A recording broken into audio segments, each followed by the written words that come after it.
The chamber they put the humans in was comfortable enough, but it was still a prison. Jiho counted 12 armed guards visible through the transparent barrier, and he suspected there were more out of sight. The Valurians hadn't hurt them, hadn't even been rough, but the message was clear. Until they figured out what had happened in the garden, the humans were going nowhere. "This is bad," Hyun said, pacing the length of their confinement. "We just violated the most sacred rule of their entire culture. They could execute all of us and be completely within their rights." "Minho saved a child's life," Daeun said firmly. The cultural advisor sat cross-legged on one of the sleeping platforms, her face calm despite the circumstances. "They're not going to execute someone for that." "You don't know that," Hyun shot back. "They told us explicitly that they would kill us if we approached their cubs. Biology, they said, instinct, not a choice." Jiho held up a hand for silence. "What's done is done.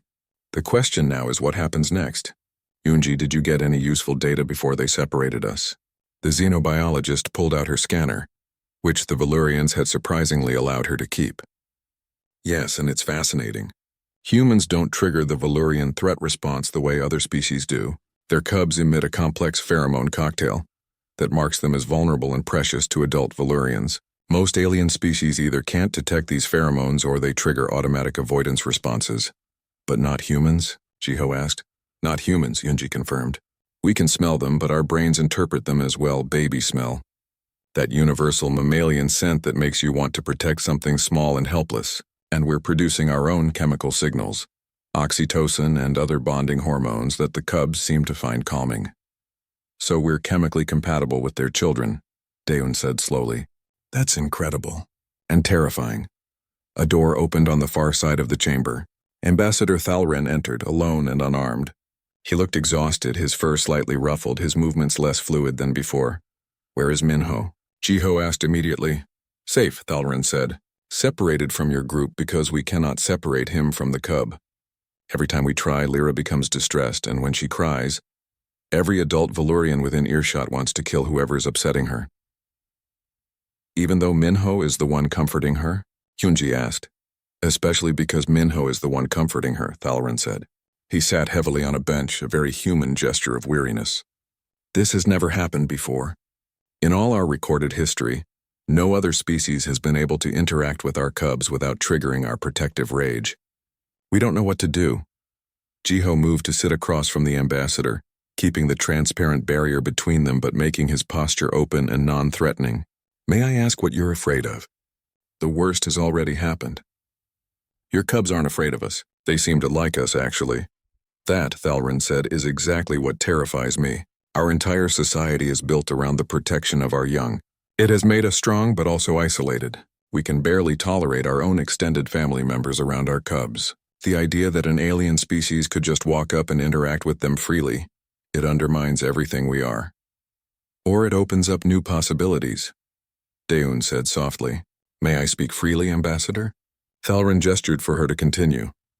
"I've studied 17 different species child-rearing practices," Daeun said. "The Valurians are the most restrictive by far. Most species have some form of communal care, where multiple adults share responsibility for the young. It provides redundancy, socialization, and practical support for parents. You have none of that." "We have caretakers," Thalren said defensively. "Specially trained individuals who are chemically bonded to specific family groups." "But you can never have more than 2 or 3 caretakers per family," Daeun countered. "Because adding more risks, triggering conflicts between the adults. And those caretakers can't work with any other family's cubs without extensive reconditioning. It's incredibly limiting." Thalren was quiet for a long moment. "You are not wrong," he finally said. "We are aware of the limitations, but we have no choice. It is our biology." "Maybe not anymore," Yoonji said. "If humans can interact with your cubs safely, if we can provide care without triggering the protective response, that changes everything." The ambassador's ears flattened against his head. "It would change too much too fast. The council is divided. Half want to study this phenomenon carefully. The other half want to destroy all evidence that it happened and send you back to your station immediately." "And which half are you on?" Jiho asked. Thalren met his eyes and there was pain in them. "I don't know. I am torn between fear and hope, and I do not know which is wiser." Another door opened and this time Commander Shelvana entered. Behind her came a Valurian Jiho didn't recognize, older, with graying fur and an air of authority that made even Shelvana defer to her. "This is Scholar Velara," Shelvana said. "She specializes in developmental psychology and interspecies relations. She has been granted permission to question you." Velara moved slowly, studying the humans with bright, intelligent eyes. "I have been examining the recordings from the garden," she said, her voice raspy with age. "I have also been observing Minho with young Lyra, and I have questions." "We'll answer what we can," Jiho said. "Why did Minho risk his life to save a child that was not his own?" Velara asked bluntly. The humans looked at each other, confused by the question. "Because she was in danger," Hyun said finally. "What else would he do?" "He could have done nothing," Velara said. "He could have let the caretakers handle it. He could have prioritized his own safety. Instead, he jumped from a dangerous height, put himself between the cub and harm, and protected her with his own body. This is behavior we would expect from a parent, not a stranger." "But she's a child," Dayun said, as if that explained everything. "Children need protection." "It doesn't matter whose child she is." Velara's tail lashed once, a sign of agitation. "It matters greatly to most species. The Valurians protect their own cubs with deadly force, but would not risk themselves for others young. The Zentari care communally for their offspring, but show no interest in other species' children. The Chromath don't even recognize young of other species as children at all. But you apparently protect any young you encounter?" "Well, yes," Jiho said. "It's called being decent. We have a saying on Earth. It takes a village to raise a child. We evolved to care for our young collectively, and that instinct extends beyond our own species, to be honest. We keep animals as pets, we rescue injured wildlife, we even care for plants. We're kind of protective of anything small and vulnerable." The silence that followed was profound. Velara and Shelvana exchanged a look that communicated volumes. "Tell me about human families," Velara said. "How many adults typically care for one child?" "It varies," Dayun said. "Parents, obviously, but also grandparents, aunts, uncles, cousins, family friends, teachers, neighbors, babysitters. In some cultures, children are raised by whole communities.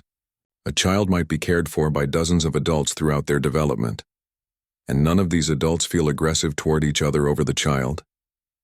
Velara asked, her tone incredulous. "Sometimes there are disagreements," Dayun admitted. "But violence over childcare? Oh, that would be considered pathological behavior. We cooperate to raise our young. It's one of our greatest strengths as a species." Shelvana spoke up, her voice tight with emotion. "When I saw the human holding Lyra, touching my daughter, I wanted to kill him. The rage was like fire in my blood, but Lyra was purring. She was happy. And I realized that what I was feeling as danger, she was feeling as safety. How can the same situation trigger opposite responses? Because you evolved different survival strategies," Yunji said gently. "You evolved to protect your young from a threatening world by being the biggest threat yourselves. We evolved to protect our young by building communities, by trusting each other with what matters most. Neither approach is wrong, they're just different." Velara sat down slowly, her old bones creaking. "If what you say is true, if humans can safely provide care for Valurian cubs, the implications are staggering. We could have larger caretaker groups. We could offer our young more socialization. Parents could have support systems that don't trigger territorial conflicts. We could also have thousands of years of cultural tradition overturned in a generation," Thalrin said darkly. "We could become dependent on another species for something as fundamental as raising our children. The risk is enormous." "So is the opportunity," Velara countered. "How many of our people suffer from caretaker burnout because they have no help? How many cubs receive inadequate socialization because we can't allow enough interaction?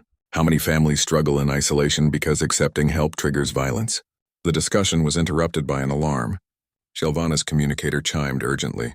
She listened for a moment, then her eyes widened. "It's Minho," she said. "Lyra won't let him leave, and 2 more cubs have joined them. Their parents are in distress, caught between the need to protect their young and the fact that their young are clearly not in danger. The situation is destabilizing." "Take me to them," Jiho said immediately. "Let me talk to Minho, figure out how to safely separate everyone." The stars stretched endlessly beyond the viewing window of the conference room. Jiho stood with his hands clasped behind his back, watching the massive alien vessel approach New Haven Station. The ship was beautiful in a way that made his chest tight. It looked like a great silver bird with wings that curved backward, covered in patterns that seemed to shimmer and move in the starlight. "They're here," Hyun said from behind him. His security officer moved to stand beside him, her eyes scanning the approaching vessel with professional caution. "The Valurians. First contact with one of the major powers in this sector." Ji-ho nodded slowly. Humanity had been exploring space for 30 years now, building colonies, meeting other species. But the Valurians were different. They controlled 17 star systems and had technology that made human engineers weep with envy. This meeting could change everything for Earth and its scattered colonies. "Yoonji, what do we know about their culture?" Ji-ho asked. The xenobiologist pulled up a holographic display, her fingers dancing through the data. "They're feline in appearance, about 2 meters tall, covered in fur that ranges from gold to deep amber. They're carnivores, naturally. Their society is highly structured around family units. But here's the important part." She paused, making sure everyone was paying attention. "They are extremely protective of their young. More than any species we've encountered so far." "How protective?" Hyun asked. "Kill you on sight protective," Yoonji said quietly. "Their young emit pheromones that trigger violent defensive instincts in every adult Valurian nearby. No outsider is allowed to approach their cubs. Ever. It's not just cultural, it's biological. They literally cannot control the rage response if they perceive a threat to their children." Ji-ho felt a chill run down his spine. "And they're bringing cubs to this meeting?" "We don't know. The message just said to prepare for a full diplomatic delegation." Yoonji closed the hologram. "But we need to be careful. One wrong move around their young and this whole thing could turn into a bloodbath." The communication panel chimed. A face appeared on the screen, not human but close enough to be unsettling. Golden fur framed a face with large amber eyes, a flat nose, and a mouth that held far too many sharp teeth. The Valurian's ears were pointed and tall, rotating slightly as if listening to something beyond the camera's range. "I am Ambassador Thalren of the Valurian Empire," the alien said. The translation software made his voice sound smooth but carried an undertone of a growl. "We request permission to dock and begin formal negotiations." Ji-ho stepped forward, keeping his posture open and non-threatening. "Permission granted, Ambassador. We are honored by your presence. I am Chief Diplomat Ji-ho, representing Earth and her colonies." The docking took an hour. Ji-ho spent the time reviewing protocols with his team. There were 12 humans in the delegation, each chosen for their expertise and their ability to remain calm under pressure. They gathered in the main docking bay, standing in a careful formation that Hyun had designed to look welcoming but not vulnerable.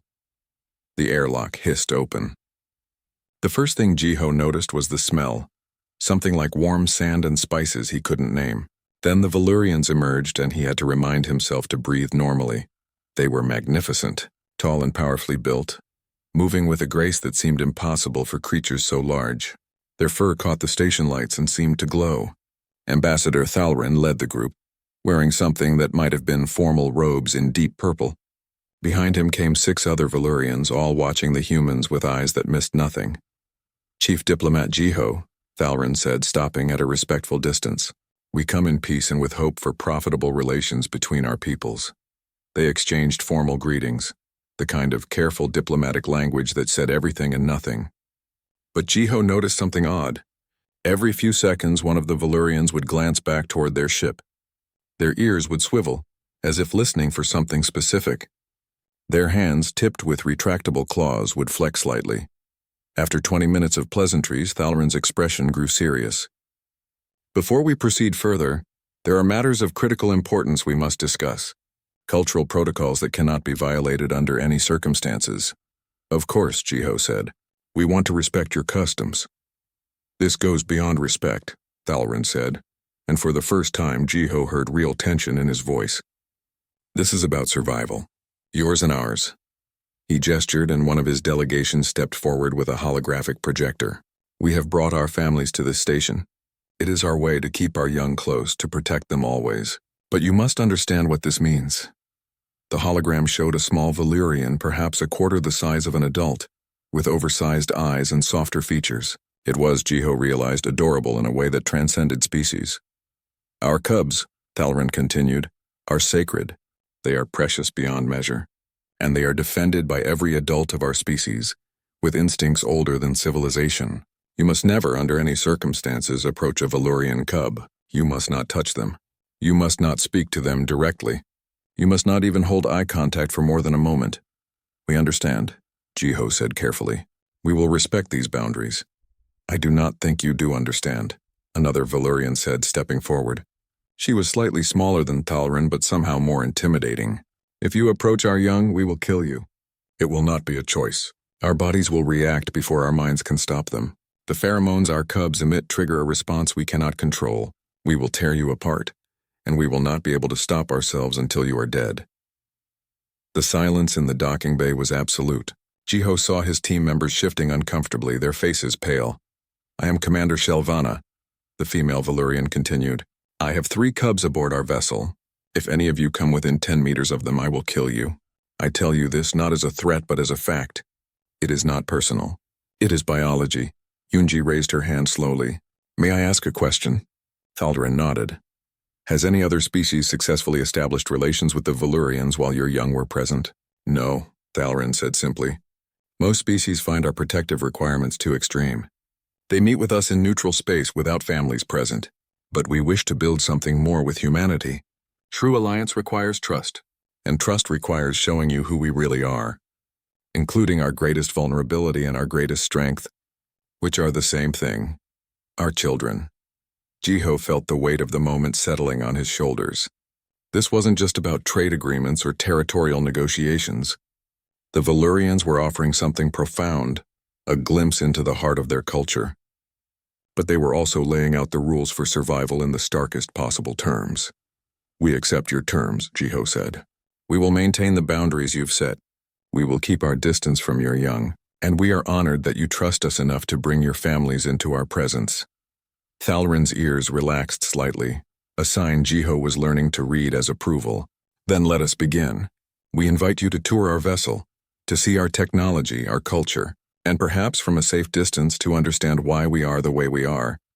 As they moved toward the Valurian ship, Jiho noticed the guards. They were everywhere, positioned at every intersection, every doorway. All of them faced inward toward the center of the ship, protecting something, guarding something more precious than technology or weapons. Hyun leaned close to Jiho's ear. This is going to be complicated. Jiho nodded, his eyes on the Valurians ahead. Everything worth doing is. They entered the ship unaware that in less than an hour, everything they thought they understood about Valurians and humans would change forever.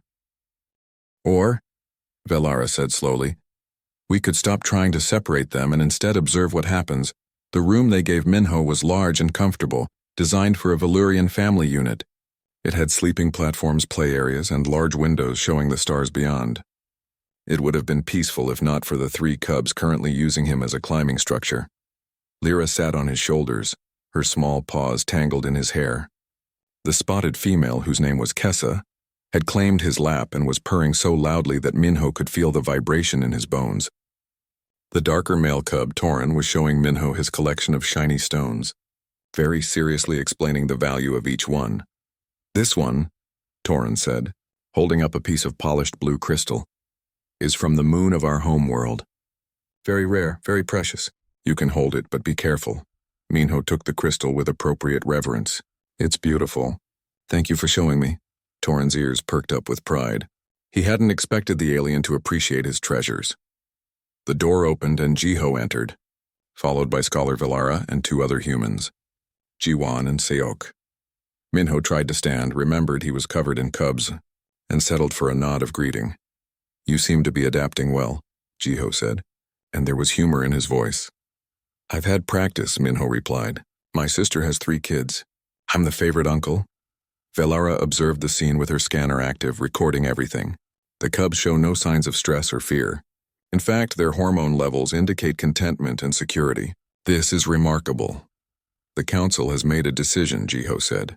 They're going to allow a controlled experiment. A few select humans will be permitted to interact with the cubs under close supervision. If it goes well, we'll expand from there. And if it goes badly? Minho asked. Then we all go home and pretend this never happened, Jiho said.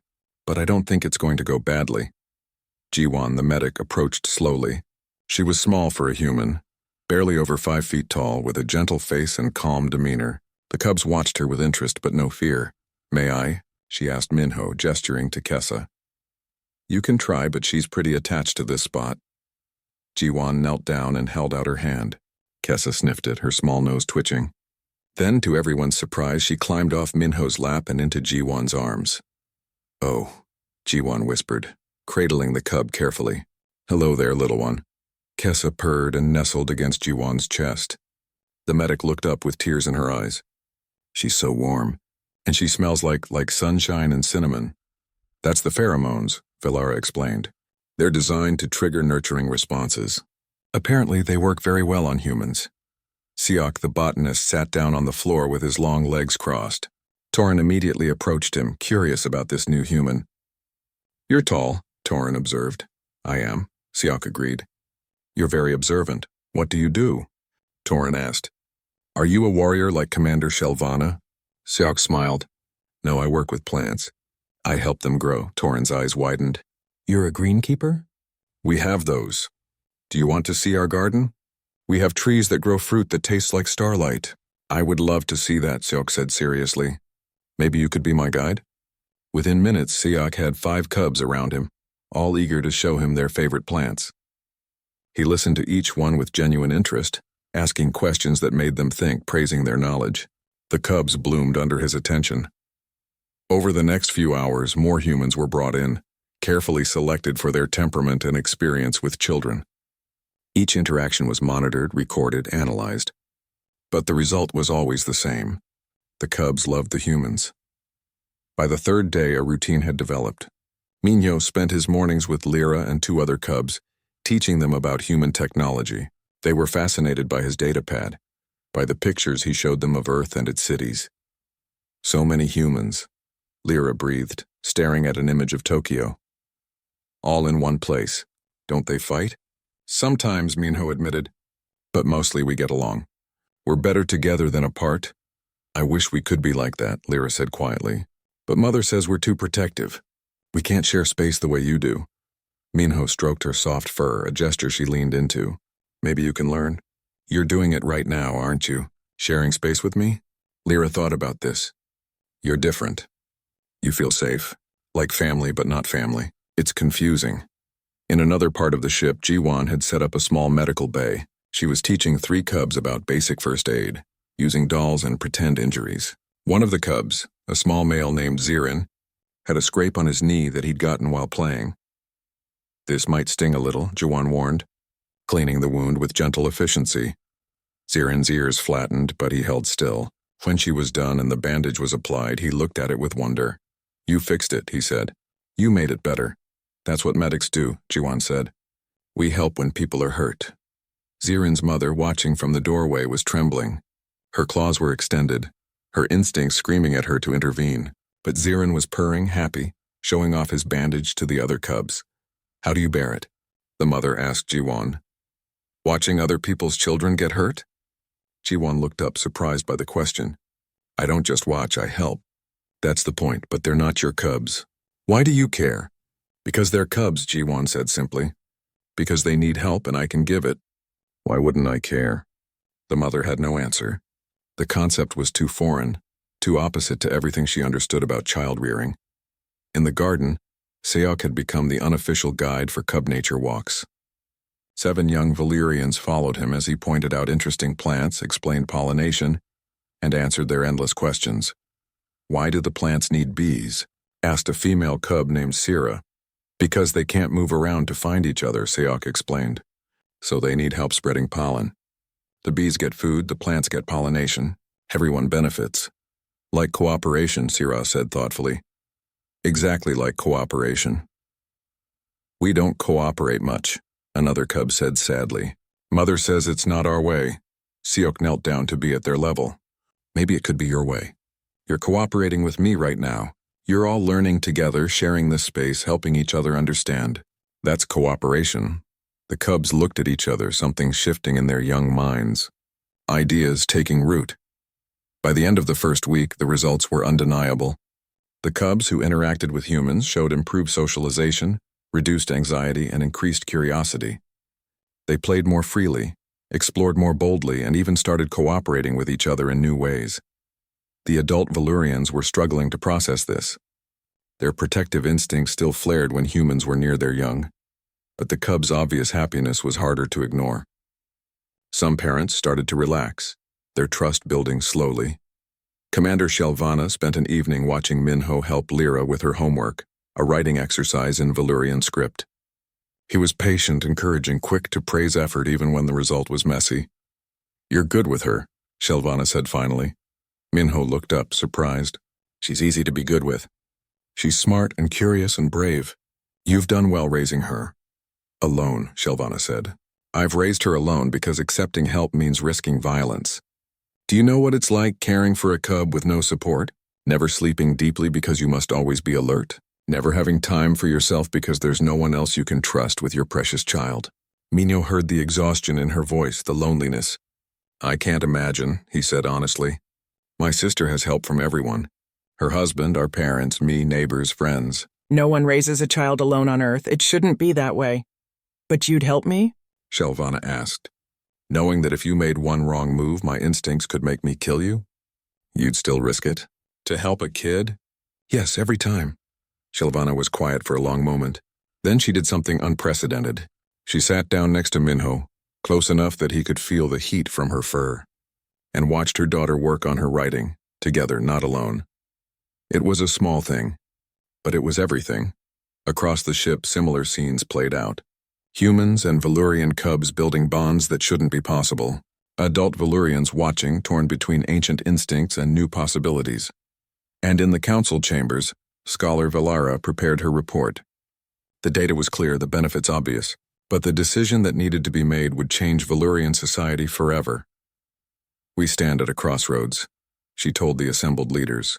"We can return to our isolation comfortable but limited. Or we can accept this gift the universe has given us, a species that can help us raise our young without triggering our protective rage."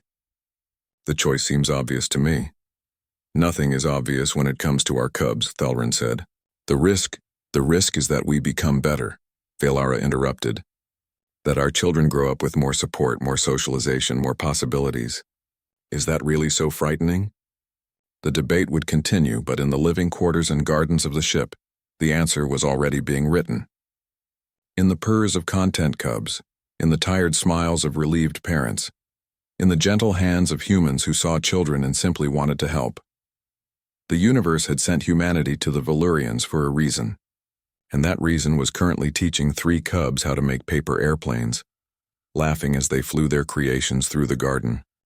The interior of the Valurian ship was nothing like the cold metal corridors of human vessels. Warm lighting glowed from panels that seemed to be woven into the walls themselves. The air smelled of growing things, earth and leaves, and something sweet. Everything was designed on a larger scale, built for beings taller and stronger than humans. Minho walked near the back of the group, trying to take in every detail. As a junior engineer, he wasn't supposed to be on this diplomatic mission at all.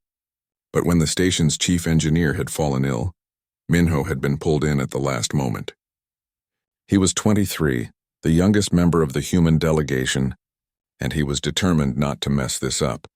Ambassador Thalrin led them through corridor after corridor, explaining the ship's systems in a way that made Minho's fingers itch to take notes. The Valurians had solved problems with energy distribution that human engineers had been struggling with for years, but Minho noticed that they never went toward the center of the ship, where those guards had been facing. "This section," Thalrin said, stopping before a large door that seemed to be made of living wood, "is our botanical garden. It serves many purposes: food production, air recycling, and—" He paused, choosing his words carefully. "A safe space for our families. Are your cubs in there now?" Hyunji asked, her voice full of professional curiosity. "Yes," Commander Shelvana said, "with their caretakers. You will see them from a distance only. The garden has an observation platform that allows viewing without close proximity." The doors opened and Minho's breath caught in his throat. The garden was enormous, rising 3 levels high and stretching perhaps 100 meters in every direction. Trees grew in carefully tended plots, their branches heavy with fruits and colors Minho had never seen. Flowers bloomed in cascading walls of color. Water ran in small streams, making music as it flowed. And there, in a cleared space near the center, were the cubs. There were 7 of them, ranging in size from barely knee-high to almost adolescent. They tumbled and played, chasing each other around the trees, their high-pitched chirps and growls echoing through the garden. Adult Valurians stood watch at regular intervals, their eyes never leaving the young ones. "They're beautiful," Jiho said quietly. "They are everything," Thalren replied. His voice carried a weight of emotion that needed no translation. The observation platform was on the second level, giving them a clear view while maintaining the required distance. Minho leaned against the railing, watching the cubs play. One of them, smaller than the others with silver stripes in her golden fur, seemed bolder than her companions. She climbed higher in the trees, leaped farther, pushed the boundaries of the play area. "That one is mine," Shelvana said, and there was pride in her voice. "Lyra, she has the heart of a scout," Minho smiled. The cub reminded him of his younger sister, always testing limits, always curious about everything. That was when he heard the sound. It was subtle at first, a creaking noise that didn't quite fit with the other sounds of the garden. Minho's engineer training kicked in before his conscious mind caught up. His eyes scanned the structure above the cub's play area. There, where the third-level platform connected to the main support beam, something was wrong. "Jiho," Minho said urgently. "That support structure." The crack was loud enough to make everyone jump. The platform above the cub started to tilt, slowly at first, then faster. Metal panels began to slide free, falling toward the garden below. The cubs scattered, crying out in alarm. But the small silver-striped one, Lyra, froze in fear directly beneath the falling debris. Minho didn't think. His body moved before his brain could process what he was doing. He vaulted the railing, dropped the 3 meters to the lower level, rolled to absorb the impact, and sprinted. Behind him he heard shouting, both human and Valurian voices raised in alarm. The falling panel was massive, easily heavy enough to kill a small cub. Minho reached Lyra with maybe 2 seconds to spare. He grabbed her, small and warm and trembling, and threw himself sideways. They rolled together across the soft grass as the panel crashed down exactly where Lyra had been standing. For a moment, there was absolute silence. Minho lay on his back, breathing hard, his heart hammering in his chest. Lyra was sprawled across his chest, her small claws tangled in his uniform. She was shaking, making small, distressed sounds. Then the garden exploded with noise. Every adult Valurian in sight was moving toward him, not walking, running. Their lips were pulled back from their teeth, their claws extended. The sound they made was like nothing Minho had ever heard, a combination of hissing and growling that made his primitive brain scream danger. "Don't move," Hyun's voice from the observation platform.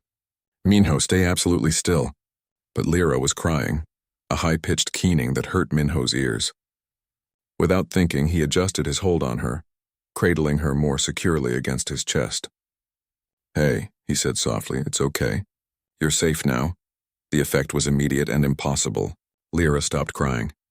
She pushed her small face against Minho's neck and made a sound that the translation software identified as purring. The adult Valurians stopped their charge, frozen in mid-stride. Their expression showed confusion, rage, and something that might have been fear. Thalren reached them first, his body tense, shaking with the effort of holding back. "Release the cub." Each word seemed torn from him. "I'm trying," Minho said, his voice surprisingly steady. "But she's holding on to me pretty tight." It was true. Lyra had wrapped her small arms around Minho's neck and her legs around his torso. When he tried to gently disengage her, she made a distressed sound and held on tighter. "Lyra," Shelvana said, her voice strangled.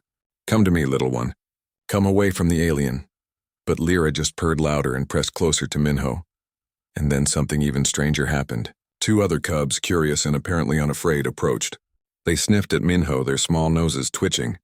One of them, a male with darker fur, patted Minho's leg with a tiny paw. The other, a female with spots, climbed up to sit on his shoulder. The adult Valurians looked at each other in complete bewilderment. Their aggressive postures began to falter, replaced by confusion. "This is not possible," Thalren said. "Cubs do not approach other species. They fear them or ignore them, but they never seek contact." "Never." Unji pushed through the frozen Valurians, her scanner already out and running. "I'm detecting unusual pheromone patterns," she said, her voice tight with excitement. "The cubs are releasing calming markers. And Minho, you're producing endorphins at an elevated rate. It's like they recognize each other as safe." Jiho descended more carefully, his hands held out peacefully. Ambassador Thalarin, I assure you we did not plan this. Minho acted on instinct to save your cub from injury. We mean no harm. I know, Thalarin said, and he sounded exhausted. If you had meant harm, you would be dead already. But we have no precedent for this. Our young do not behave this way with outsiders. Minho, still sitting on the ground with 3 cubs now climbing on him like he was a piece of playground equipment, looked up at the ambassador. I'm really sorry. I just saw her in danger and I couldn't just watch. I have a little sister. It was instinct. Something changed in Thalarin's expression. Instinct, he repeated. You protected a child that was not yours, not even your species, by instinct? Well, yes, Minho said, confused by the question. She's a kid. Of course I helped. The Valyrians began speaking to each other in their own language, too rapidly for the translators to keep up. Shelvana approached slowly, her body still tense but no longer aggressive. She knelt beside Minho, staring at her daughter who was now contentedly purring while being held by an alien. Lyra, Shelvana said softly. Are you well? Are you hurt? Soft, Lyra said in heavily accented standard. It was apparently one of the few words she knew. She patted Minho's face with a small paw. Soft and warm. Safe. Tears gathered in Shelvana's eyes. Something Minho hadn't known Valyrians could do. I should kill you, she whispered to Minho. Every instinct I have is screaming at me to tear you apart for touching my daughter. But she's happy. She feels safe with you. How is this possible? Minho didn't have an answer. He just held Lyra gently and let the other cubs explore, their small paws surprisingly gentle as they investigated this strange new creature that smelled friendly and felt warm. Yun called down from the observation platform. We have a problem. The cubs aren't the only ones who've noticed. Every Valyrian on the ship is converging on this location. Thalarin's ears flattened against his head. Lock down the garden. Now. We need to contain this situation before someone loses control and this becomes a massacre. But as the doors sealed and alarms began to sound throughout the ship, Minho sat in the garden with 3 cubs purring contentedly in his arms, and wondered what exactly they had all just stumbled into. The message spread through the Valyrian Empire like fire through dry grass. Within days, every Valyrian in 17 star systems had seen the footage. Cubs playing with humans, parents relaxing their guard for the first time in their lives. Children learning, laughing, thriving in ways that should not be possible. The response was explosive. Taewon sat in the conference room aboard the human diplomatic vessel, reviewing the flood of communications from across Valyrian space. As a xenoanthropologist, he had expected strong reactions. What he hadn't expected was how divided those reactions would be. Half of them are calling us miracle workers, Taewon said, scrolling through his datapad. The other half are calling us a threat to their entire way of life. Some are demanding we leave immediately. Others are begging us to come to their worlds. Jiho rubbed his temples, fighting off a headache. The Valyrian Council is meeting an emergency session. Ambassador Thalarin says it's the most heated debate they've had in 300 years. What are they debating? Hyun asked. The cubs are happier. The parents are less stressed. The data is clear. The data is terrifying to them, Daeon explained. She had spent the last week studying Valyrian history and culture, trying to understand the depth of resistance they were facing. Their entire civilization is built around the isolation necessary to protect their young. Their cities are designed with separate family compounds. Their economy is structured around the limitation of having only 1 or 2 caretakers per family. Their very identity as a people is tied to being the ultimate protectors. And we're suggesting they don't need to be so protective anymore. Taewon finished. We're not just offering help, we're challenging their fundamental understanding of who they are. The door opened and Scholar Valara entered, looking older and more tired than before. Behind her came Commander Shelvana and 3 other Valyrian officials. The council has reached a preliminary decision, Valara said without preamble. They want to understand the theoretical basis for human cooperative breeding before moving forward. That's why I brought Taewon in. We need him to explain your species to ours. Taewon stood gathering his notes. I'll do my best. The presentation took 3 hours. Taewon explained human evolutionary history, how early humans had been relatively weak predators who survived through social cooperation. He showed how human children required more extended care than most species, necessitating group child rearing. He detailed the development of human cultures around the world, all of which had some form of communal child rearing at their core. Humans don't just tolerate other people caring for their children, Taewon explained. We actively seek it out. Grandparents, siblings, friends, community members, we share the responsibility because we evolved to understand that children raised by a community are more successful than children raised in isolation. But don't you fear for your young when others care for them? Asked one of the Valurian council members via video link. Don't you worry about abuse, neglect, harm? Of course we do, Taewon said. But we've developed social structures to address those concerns. Laws, oversight, cultural expectations of behavior. We trust, but we also verify, and the benefits far outweigh the risks. You speak of trust, said another council member, but trust requires the ability to overcome instinct. We cannot simply choose not to feel protective rage when our cubs are approached by outsiders. You don't feel that rage with us, Yoonji interjected. That's the point. Somehow humans don't trigger your protective response the way other species do. We're not asking you to fight your instincts. We're offering a way to work with them. The discussion shifted to the biochemical data. Yoonji presented her findings in detail, showing how human pheromones interacted with Valurian biology, how the oxytocin humans produced when caring for children seemed to have a calming effect on Valurian adults. It's like your biology recognizes us as safe caretakers, Yoonji explained. Not threats, not competitors, but helpers. Your instincts can distinguish between danger and support. They just never encountered a species like us before. Commander Shelvana spoke up, her voice carrying the weight of personal experience. I have watched the human called Minho with my daughter for 2 weeks now. Every instinct I have should be screaming danger. But instead I feel relief. I feel supported. For the first time since Lyra was born, I've slept through the night because I knew someone trustworthy was watching over her. And if we become dependent on human caretakers, challenged an elderly Valurian on the screen, what happens when they leave? What happens if they demand payment, leverage, control over our young? We don't want control, Jiho said firmly.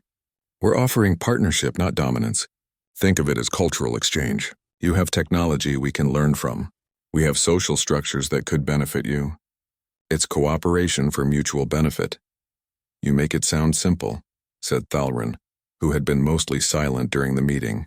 But you're asking us to fundamentally restructure our entire society. Our cities, our families, our traditions, everything would have to change. Not everything, Diane said gently. You would still be Valurians. You would still value your young above all else. You would still be their primary protectors. We're just offering to help carry the burden so you don't have to do it alone anymore. The meeting adjourned with no firm decision, but Valara seemed cautiously optimistic. The conservatives are losing ground, she told the humans privately. Too many parents are seeing the footage of the cubs playing with your people. They're seeing happy, well-adjusted children experiencing things their own cubs never could. The pressure for change is building. That pressure manifested in unexpected ways. Within a week, 5 different Valurian colonies had sent formal requests for human caretakers. 3 Valurian family compounds on the homeworld had petitioned for permission to participate in an expanded program. And most surprisingly, a group of young Valurian parents had formed what they called the New Path Movement, advocating for complete integration of human Valurian cooperative child rearing. The movement's leader, a Valurian named Karesh, became an unlikely spokesperson. She was young for a parent, barely into adulthood by Valurian standards, with 2 cubs and no living mate. Raising them alone had been slowly destroying her. I was drowning, she said in a broadcast that reached every Valurian world. Exhausted, isolated, unable to work or contribute to society because every moment was consumed with watching my cubs. I was failing them and myself. Then I saw the footage of human Jiwan teaching cubs about medicine. The gentleness, the patience, the obvious love for children not her own. And I thought, why can't I have that help? Why must I suffer alone when there are beings in the universe willing to share the burden? Her words resonated. Within days, thousands of Valurian parents had joined the New Path movement. They shared stories of exhaustion, isolation, and the silent suffering that had been normalized in their culture for generations.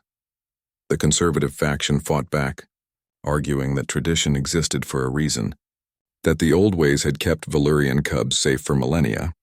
But their arguments rang hollow against the testimonies of parents who had watched their cubs blossom under human care. The turning point came during a live council session. Lyra, who had been with Minho almost constantly for 3 weeks, was brought before the council to testify. She was small and nervous, but Minho stood beside her and his presence gave her courage. "Tell the council what you've learned," Velara prompted gently. Lyra's voice was soft, but clear. "I learned that the universe is bigger than our family compound. I learned that kindness can come from beings who don't look like us. I learned that it's okay to trust, that not everyone is dangerous."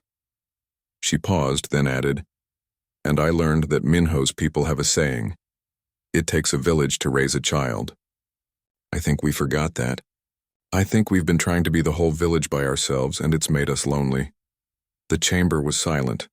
Then one of the oldest council members, a Valyrian who had lived through 3 centuries of tradition, spoke. "The child speaks wisdom that shames us," he said. "We have been so focused on protecting our young from danger that we protected them from joy as well. From community. From the very connections that make life worth living. Perhaps it is time to remember that protection and isolation are not the same thing." The vote, when it finally came, was not unanimous, but it was decisive. The Valyrian Empire would establish a pilot program, allowing human caretakers to work in carefully selected nurseries and family compounds. The program would be extensively monitored, evaluated, and adjusted as needed, but it would proceed. The news triggered celebrations in some quarters and protests in others. But in the nursery aboard the diplomatic vessel, 3 human caretakers sat surrounded by 7 Valyrian cubs, reading them a story about a planet where all creatures helped each other, regardless of their differences. Minho looked up as Shelvana entered. She had been clearanced to visit without an armed escort now, a sign of how much had changed. "Thank you," she said simply. "For what?" "For saving my daughter. For showing me that I don't have to do this alone. For giving Lyra a childhood I never thought possible." Shelvana sat down beside them, close enough that Lyra could lean against both her mother and Minho. "My people are afraid of change,"